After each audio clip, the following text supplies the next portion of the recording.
Hey everybody, welcome to the Know and Follow podcast. I'm really excited about this one. We sat down with Reid Drury. Now Reid attends our church. He attends the 11 a.m. service with his family, but Reid is also a tattoo artist and he's starting his own shop here soon. And we sat down and we talked about being a Christian creative and how he's navigated kind of the opportunities and the challenges of being a tattoo artist as a Christian. It was a really cool conversation, and I really appreciated his vulnerability, his honesty, and the way he shared about how the Holy Spirit kind of guides him through his day-to-day. So I'm excited for you to hear it. Please remember, leave a review if you have a chance. Just hop right over to wherever you're listening to the podcast and leave a 5-star review with just a little paragraph. That really helps people to find the podcast. But without further ado, here's Reid. Reid, thanks so much for stopping in today. You are a tattoo artist. I believe you're in the process of opening your own shop, but why don't you tell me a little bit, but above all that, you're a Christian man, a Christian father, and tell me about kind of your journey into that, because maybe people hear that and they go, wait a minute, I didn't know Christians could be tattoo artists. Yeah, I don't know if they can either. Oh, okay. But I'm Darn. I'm trying. I got into tattooing shortly after I entered YWAM. I did a DTS in Los Angeles, and there was a guy there who tattooed, he did what's called stick and pokes, which is like a offset of tattooing that's not with a machine. It's just like hand done. So you put ink on basically a sewing needle. Is that but you use professional needles for it still. Oh, okay. So like the outcome is similar to a tattoo, just a little bit different look. Interesting. And I was a student in DTS, so I just started getting tattooed probably a couple of years. Well, I got my first tattoo when I was 17. My parents left me money for food while they were gone for a weekend when I was in high school, and I hit up a guy on Facebook and got a tattoo in a basement. And so my mom actually cried when they saw that. My mom cried a lot. But everyone was doing it in high school, so I wanted to be like everybody else. But yeah, so I've been getting tattooed for a few years.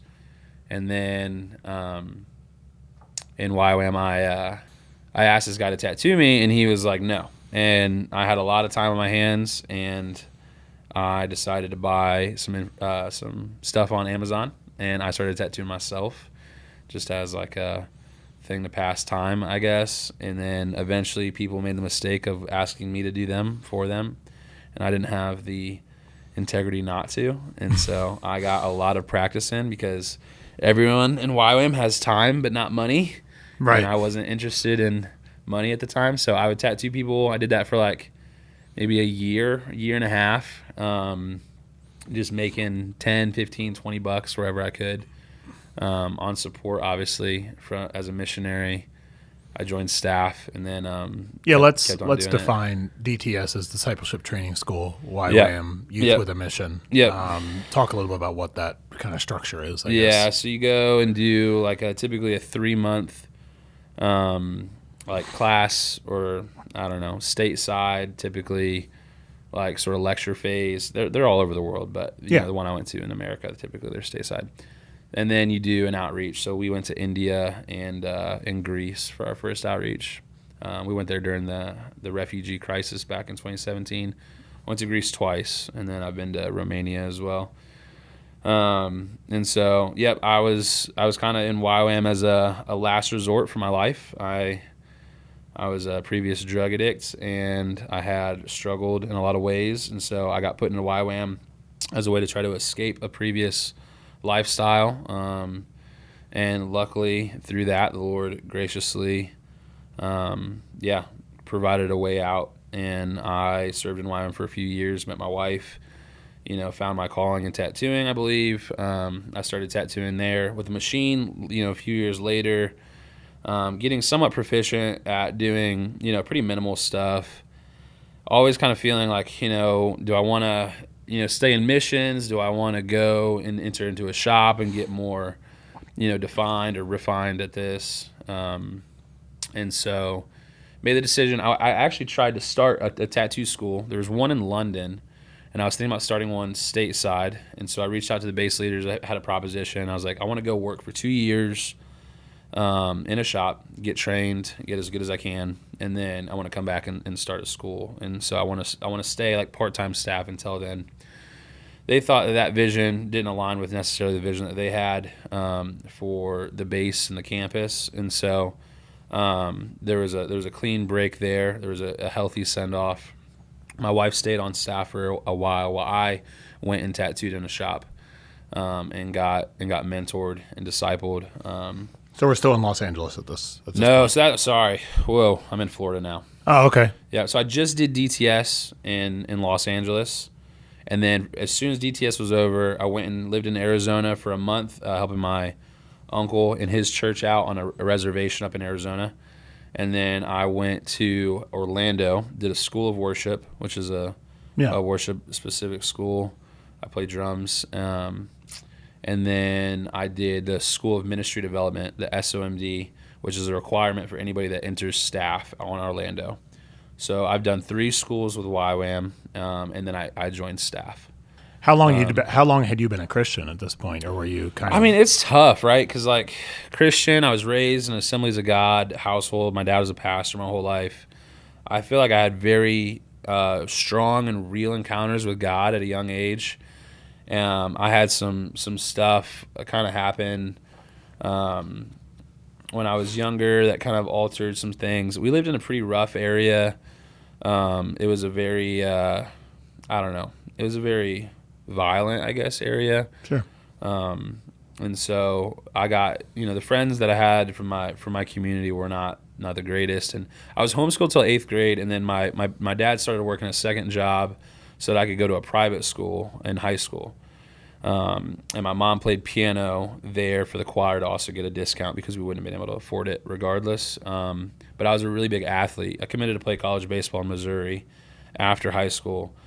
But during that, because I didn't have a ton of social experience and I was with, people, I really had a hard time relationally. I feel like I was really offset. So I was constantly doing things to either prove myself or out of insecurity to relate to people. And out of that came a lot of negative habits, a lot of sinful behavior that kind of transitioned. And then I stayed home for a girl that I was dating from playing college baseball.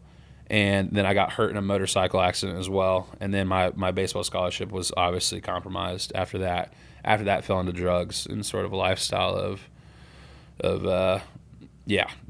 everything, right? So it was. I mean, I eventually, I feared for my life at one point. There's an issue. There's a pivotal moment where my parents were like, "You're gonna die if you stay here."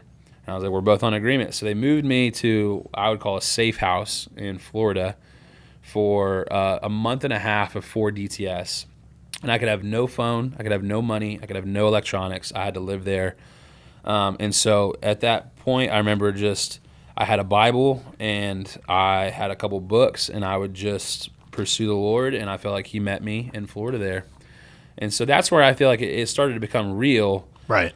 And it started to be like, okay, there's no other option but the Lord. Mm-hmm. Like, I've tried every avenue myself to make this thing work, and I do nothing but fail.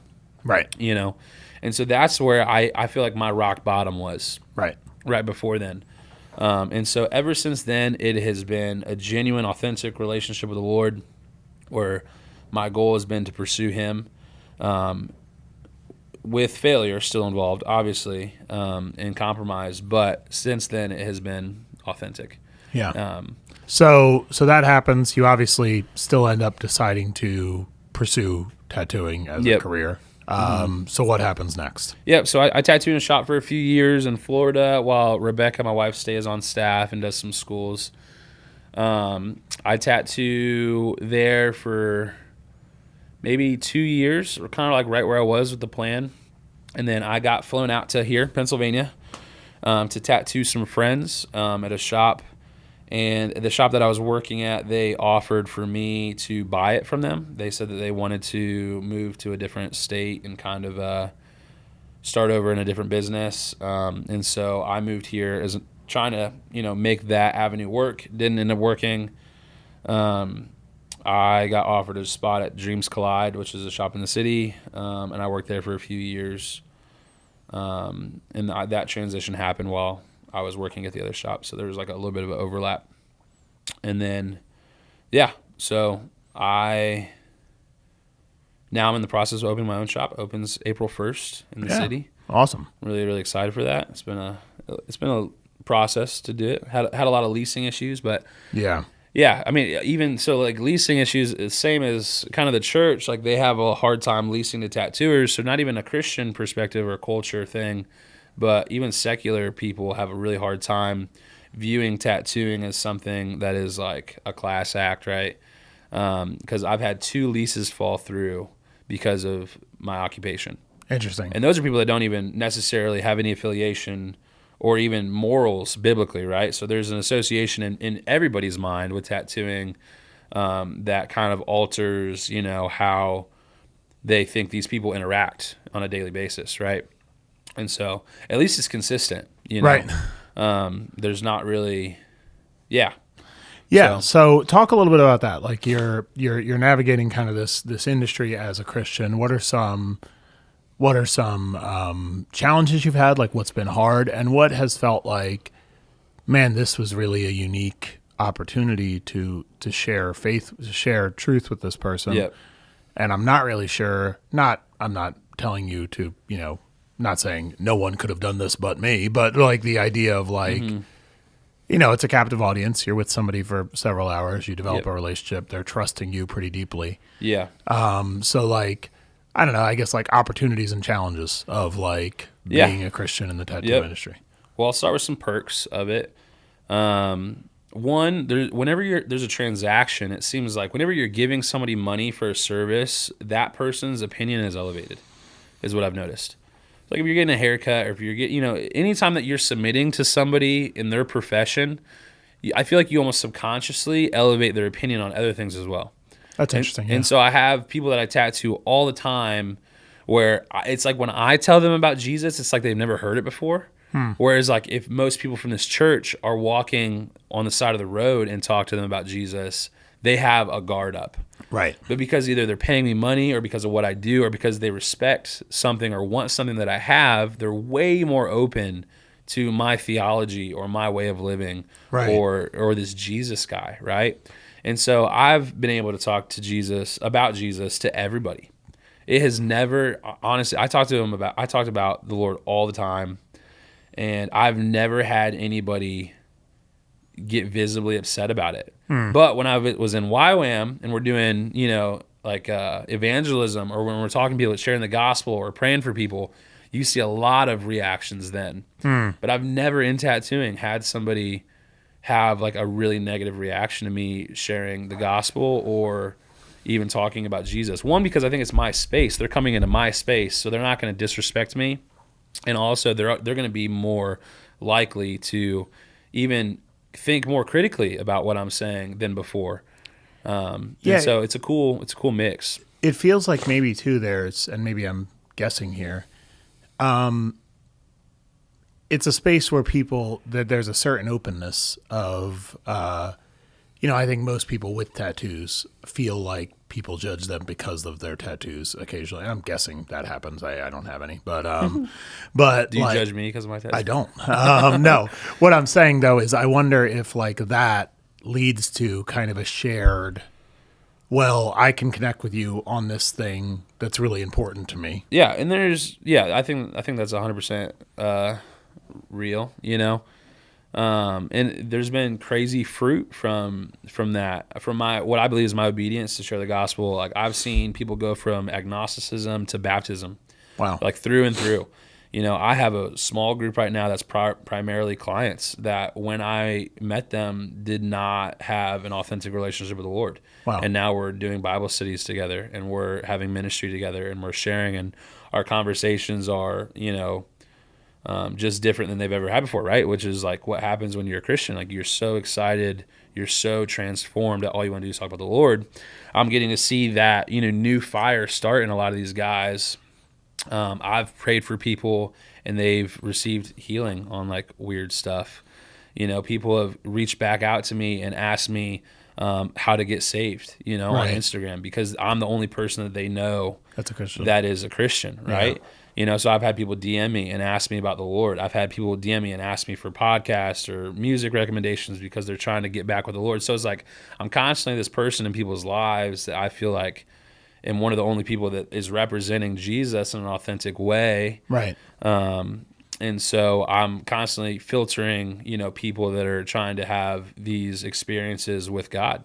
And it's awesome to be able to facilitate some of that. Right. And to be able to reap some of the reward for what the Lord has done in my life, right? Because I share my testimony constantly. Now I'm completely sober, and that's like really freeing to people, and I get to look people in the eyes and tell them that Jesus has freedom for them, because I'm not a slave to anything, right? So Jesus has freedom for them as well, and I think they feel the power for that. They feel the compelling, aspect of that. That's good. And our testimony matters, right? And right. that's what I mainly share. Is I was lost, now I'm found. I was in darkness, now I'm in light. I had unrest and unsettlement, now I have peace, right? I have hope. Yeah, and people want that. They respond to that. That's a really good word, because I think sometimes we think that evangelism is about, I need to read 10 theology textbooks so that I'm ready for every possible question. Yeah. But what you're saying is, well, it's your story. You have your story, and you tell your story, and yeah, you know what I mean? It's okay to say, I don't know. It's okay to say, you know what I mean? Apologetics only goes so far, right? Right. In theology, in a way, is cool. You can talk about how to view the contrast of, evil existing while love exists. And you can break down something logically to somebody, but when someone's been encountered by your story, they can see it, right? They can see when you've had an experience with something. And it's almost like our soul is like interacting. I don't know how, whatever, but it's just like, there's like a level of like intimacy that people can interact with like our testimony with the Lord, Yeah, I mean, it's taste and see that the Lord is good. Yeah, right. 100%. Like we've all had really great meals. Yep. And I can't explain the cooking method of that meal. Yeah. But I can be like, well, that's some delicious chicken. Yeah. Yeah, absolutely. And, we have certain marks as Christians, like hospitality, catering to people, to loving people. I try to ask so many questions. Questions are something that's like so easy to do to make people genuinely feel cared for and seen, And so most of my sessions, I just ask questions, because I want them to feel like they have the opportunity to talk, And then when I ask them something, and then it allows me to ask deeper questions, right? And I get there pretty deep and pretty quick with people. And if they're willing to go there, we go there, Absolutely. All the time. How long on average are you sitting with somebody? When I first started, I would say, an hour to 2 hours. Now probably 60% of my schedule is full day sessions. So I'm with someone for 6 or 7 hours. Wow. We're working on large projects. So like a leg or like a bigger part of the body. Right. It's ongoing. And those people I'll see, monthly or bi-monthly for sometimes a year to a year and a half. Wow. And so you're talking about like a long time. Yeah, because you do, I mean, I'm getting into like the technical here. You do like outlines before colors and all that stuff. Yeah, right? There's typically, right? Yeah. There's a form and an order to it, I would say like, if we do someone's leg, you're looking at 40 hours if we're doing color. Jeez. To finish it. So you're spending a lot of time with people. Right. And something I do as well is every person that I have a full day with, I buy lunch for them and we sit and we eat and we talk. That's cool.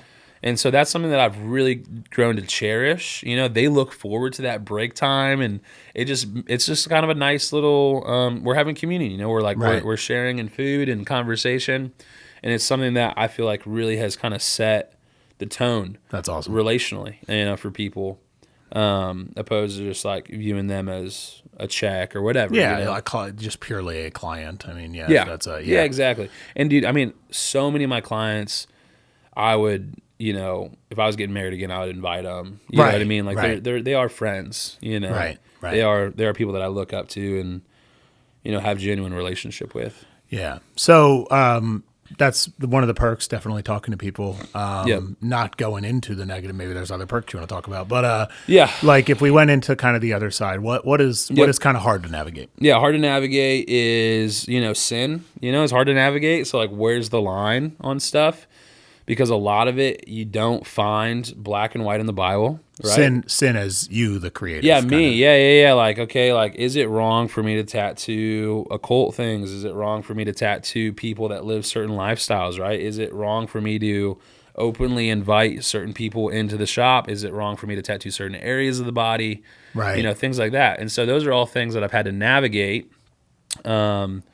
And it's sort of like hate the sin, not the person, right? Mostly with other people. Right. So I tattoo, the head of the LGBTQ committee in Lancaster, and he's one of my, I would say, good friends. Yeah. I tattoo witches and warlocks, and people that are into the occult pretty often. When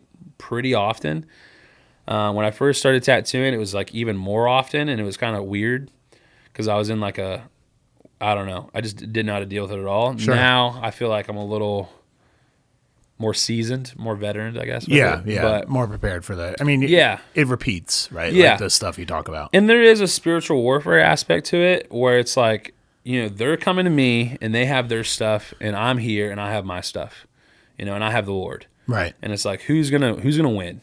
Who's gonna compete for this space and be victorious? You know what I mean? So it sounds like a little bit you're wrestling with this question of they're going to be tattooed by someone, right? Like they're going, like someone's going to do this tattoo. Sure. And what I have to decide is what I'm being asked to do Yep. like worth the opportunity side of spending 8 hours with someone, getting a chance to share the gospel with them, getting a chance to share your story with them. But you have said no to things you had mentioned. I do say no to, I say no to like Baphomet stuff, anything that's like very clearly satanic. I'll kindly tell them that, hey, I'm not the guy that's going to care about this tattoo for you like you want it to. And I morally have issues with this tattoo. And so I don't think I'm the right guy for you. But if you want to get something different, if we can navigate and find something, create something different for you, I'd love to still work with you. Sure. And I've done that multiple times. Sure. With people. And then I've said no to, racist stuff. I don't do any like biker or gang tattoos, which is something that I've been asked to do a lot. Mostly when I was first starting though. But that's something that I quickly, you don't want to get a name for doing that stuff. And you just have to navigate, how much of that you can tolerate. Some people don't have an issue with it. I do, so I try not to. Yeah, I think you have like an interesting thing that I'm sure a lot of people in creative professions go through, right? Like if I'm a musician who plays gigs, right? Like if you're going to refuse to play bars, for example, you're going to have a tough road. You know what I mean? Like, it's like or if you refuse to play secular songs, right? Right. Yeah. Like if you refuse to do like secular covers or something. All you're going to do is play Creed. You know what I mean? Which would be awesome. Creed cover band. Yeah. Right. That's all we do. No. And I think that's an interesting thing as kind of a creative person and as somebody who creates things for clients. Yep. It feels like it would be a mental battle of relationships. Obviously this is your job too. You know what I mean? So like you have to navigate.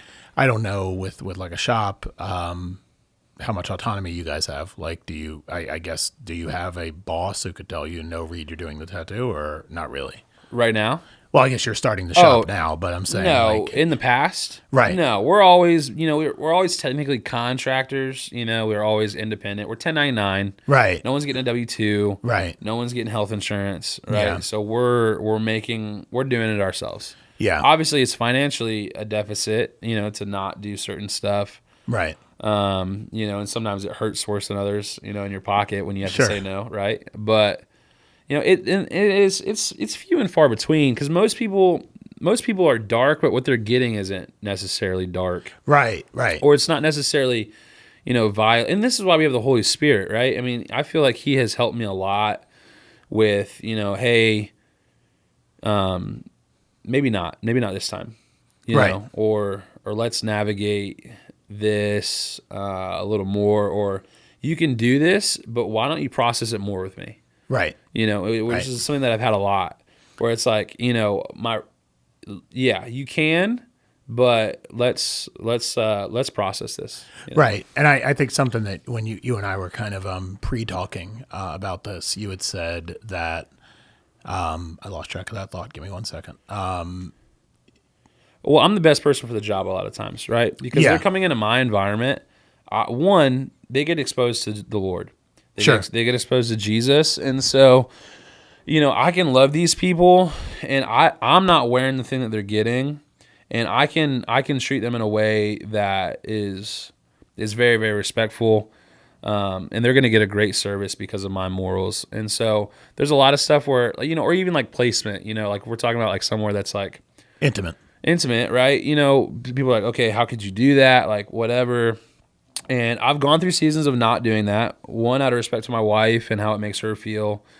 And then two, out of just like my own conviction with the Lord. Now I'm in a place where, it's a case-by-case basis, but a lot of times I do tattoo in more like risque areas.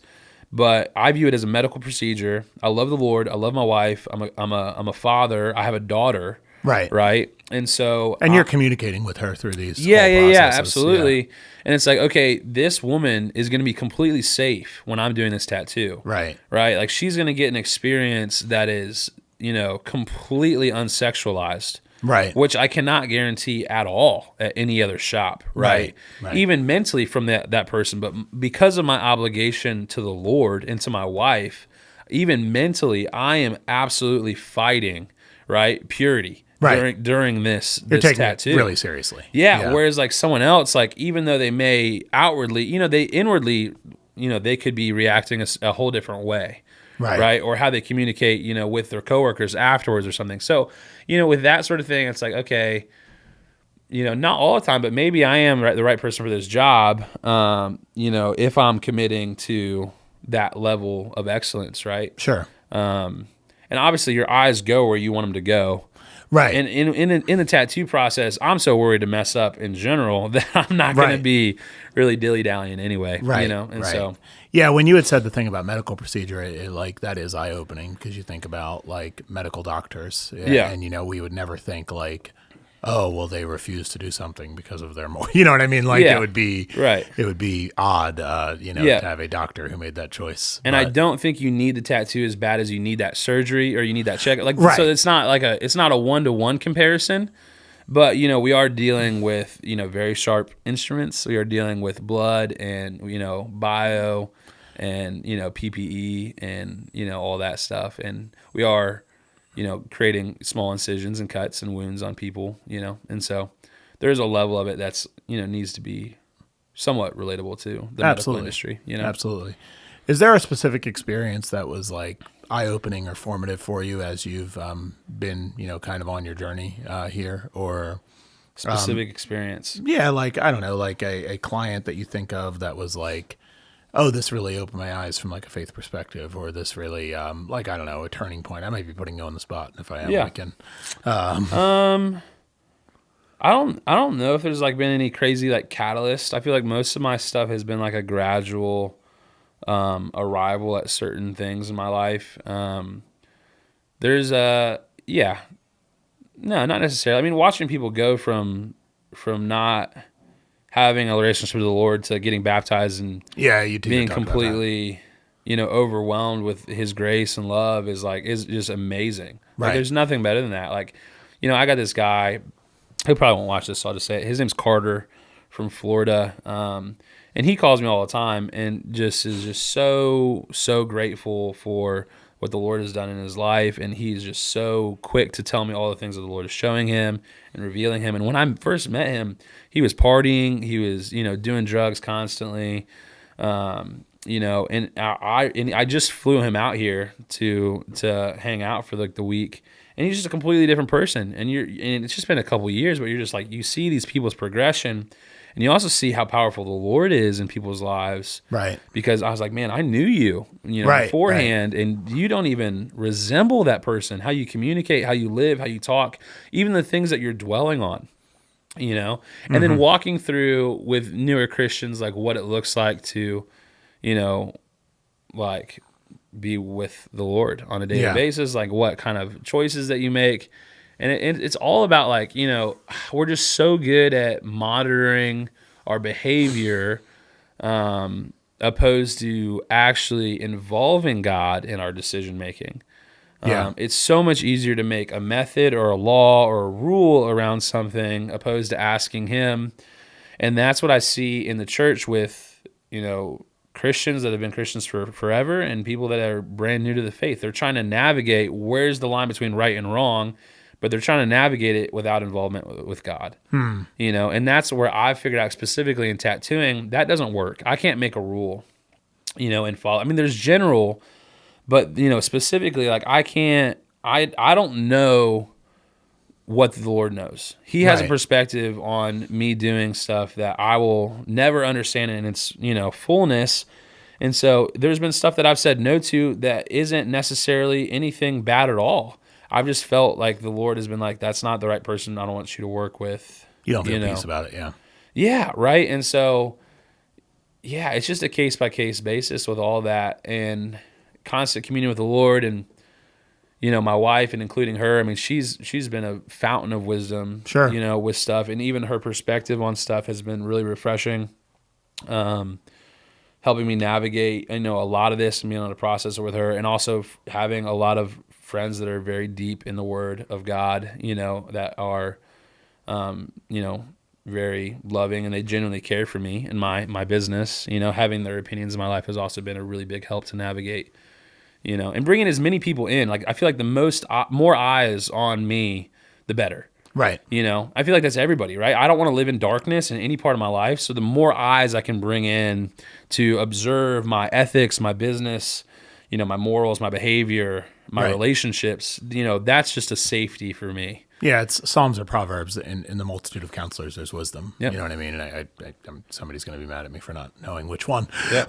But so if somebody let's talk to kind of the 16-year-old version of you, right? And like they're thinking, obviously the actual like tattoo stuff didn't happen until much later. But somebody who's thinking about, a creative profession, graphic design, tattoo work, I probably should have thought of a few more, commercial artist, whatever. Sure. And they're saying, man, how do I navigate this? What advice would you give kind of to that person? Yeah.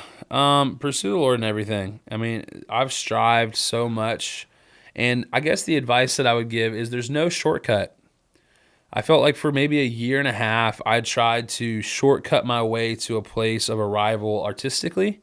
Or, fast track my way, because that's what we want to do in everything, but fast track my way to success, whether it's booking or drawing or being stylized or having an outcome that was, it just takes years a lot of times. It just takes hours. So just be okay putting in hours. Yeah.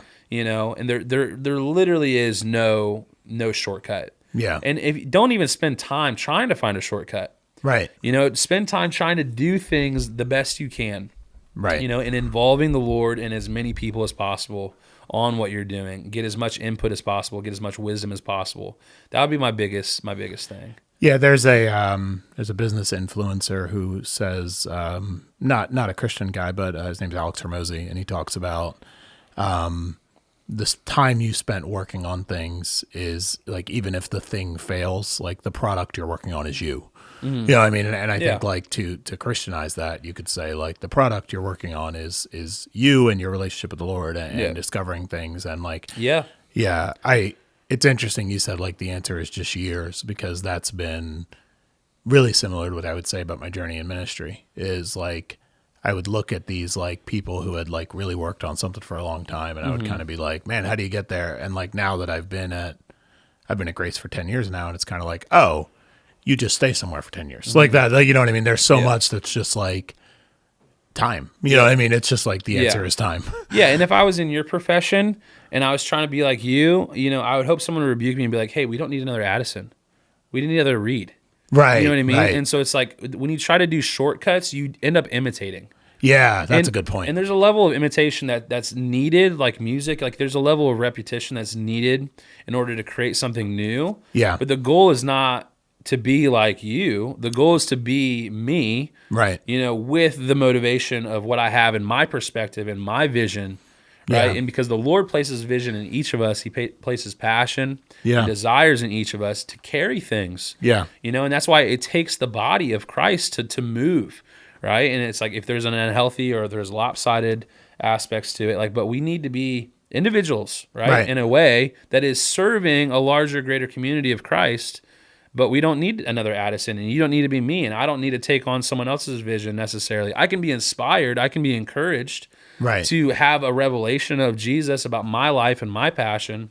Right. But I shouldn't be inspired to do the same method that someone else had to get to a place of a conclusion, you know? Yeah, I always think about like the New Testament and you know, through the Gospels and through you know, the first part of the book of Acts, Paul is this adversarial figure. And so his journey is persecuting Christians. His journey is intellectual pursuits within, you know, Jewish academic structures, right? Yeah. And he's developing all this knowledge and all this, like, you know, all this stuff.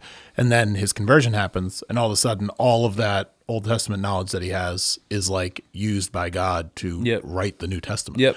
And I always think that's fascinating because, you know, God takes this guy who didn't know that he was following him. Mm-hmm. You know what I mean? Like, I mean, or you could say wasn't following, you know what I mean? But like, and he says, we're going to take that and we're going to use it to, you know, formulate like how this faith will be written down. And and what you're talking about is more inviting God, inviting the Holy Spirit into the journey earlier. You know what I mean? And saying, walk with me in this journey. But like, you know, you're not wasting time. You're doing the work. Yeah, and he's a redeemer, right? I mean, that's just like what he does. Yeah. And so he can take something in your life that you didn't know was going to apply to arts or to ministry or to whatever. Mm-hmm. And all of a sudden you have this brand new application. Yeah. You know, especially because like so much of the Bible is stories. Yeah. You know, and we can learn so much through stories and narrative that, you know, not everything is experience based. And so we can have all these other things that have happened in our life that are stories that make up a theology that now aids our artistic, you know, progression in a way. Right. You know what I mean? Right. Yeah, that makes sense. If that makes sense at all, but yeah. So, I mean, the advice is, you know, pursue the Lord, get eyes, you know, don't try to be anybody else, you know? And I mean, I guess mentorship is a huge thing too. Yeah, find somebody who can. Yeah, right. And, you know, that mentors in a way that encourages and champions you. But I tattoo so many people, and I work with so many young people, and I'm like, okay, like do you have any mentors? Do you have any people that you look up to? They're like, no, not that I know personally. I have people online or whatever, or I have people that I read, but it seems like the age of mentorship has kind of gone. And that's a big part of the history of tattooing is getting mentored. Yeah. Oh, because it is a master and apprentice type relationship. It is. There is. And so I got mentored, and, you know, I have an apprentice right now who I'm mentoring, not just in tattooing, but spiritually, right, as well. He's a Christian. He's a fairly new Christian. So I think relative to that, just flipping this around too, as Christians, it is incumbent upon us to seek out people to mentor. You know, I think there's that passage in the book of Acts that talks about Paul sought out Timothy. Yep. You know what I mean? Like he heard about this young guy who was a Christian. Yep. And he went and found him. Yeah. You know what I mean? And it wasn't like, he didn't like, oh, you got to like, he didn't tell Timothy like, oh, you got to work hard and like earn my approval or like anything like that. It was just like, hey, come follow me. You know what I mean? Like, and I think that's so helpful to like think, because I think some of us, this is a good word for me too, is like we say, oh, well, of course, if somebody came to me, I would love to help them. I would love to help them. But we live 95% of our life in a bubble, and all those people are Christians. Right. Yeah, and it's like, and the example of Scripture isn't to like wait for someone to come to me, but to actually go and say, hey, would you allow me into your life in this way? Yeah, because like Jesus went to the disciples as well, right? Yeah, no, that's also true. Yeah, you know for what I mean? Yeah, like, he wasn't like, he didn't like hold auditions. Yeah, for sure. Yeah, that's fascinating. Yeah, and so it's like, you know, if we have the light, if we have, you know, the revelation of Jesus, of course we're going to need to be the ones that initiates it. Right. You know, how would it work any other way? Right. How will they know unless you go? Yeah, for sure, right? How will they hear unless somebody tells them all that? Yeah. All right, man, any last words? Want to get out there? Or? No. We'll talk about the shop a little bit. So, yeah. It's still, when is this going to come out? So today is, oh man, we're pulling back the curtain. Today is March 12th, so probably the 28th. Okay, so by the 28th, it should be open. I'm opening up on Walnut and Lime Street in the city, 158 East Walnut. which is right in downtown. The shop is going to be called True North Tattoo. It's going to have a kind of cool aesthetic to it. It's going to be a lot of vintage stuff where everything in the shop is going to be for sale, which is kind of an interesting aspect of it. So everything's going to be vintage. Everything's going to either be thrifted or sought out. All the art, all of the decorations, all the lamps, everything's going to be for sale. So I'll have a cool reason for people to come in and check it out, whether they're getting tattooed or not. It's going to be a very warm and welcoming space. It's not huge. It's just like a little over 1,000 square feet, but we have enough room for about 5 of us, and we're going to have 4 of us to start. So we'll have space for 1 more to grow as we grow.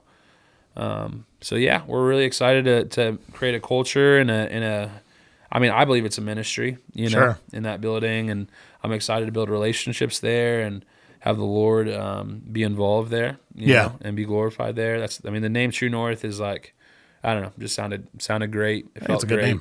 name. It seems like people are going to find some sense of direction, Sure. through this place, and I'm praying that it will be a place that Christians come, secular people come, everyone feels comfortable to hang out. But there is a underlying emphasis of growing with the Lord.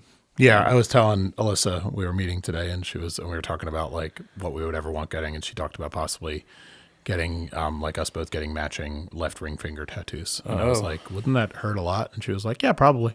Yeah. I was for 5 minutes, right? Right, yeah, you'll be okay. In other words, don't be a baby about it. Yeah. Well, I'm honored to be on here with you guys, and thank you for taking the time to, and you and initiate Rebecca, this. attend what service?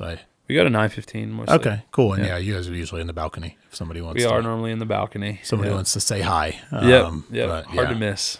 Yeah. I mean, it's. You have a visible tattoo, so I do. Maybe that would be. I have a couple. Yeah, but I only see one. But okay.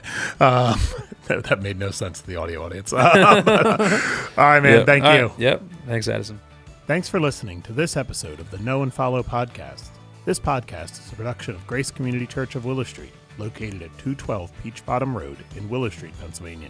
If you're looking for a place to worship, we'd love to have you join us. Our services are Saturdays at 6 p.m., Sundays at 8, 9:15, and 11 a.m.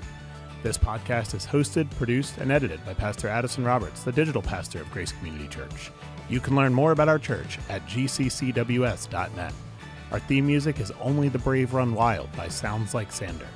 If you enjoyed this episode, be sure to subscribe, leave a review, and share it with a friend. Thanks for listening, and we'll see you next time.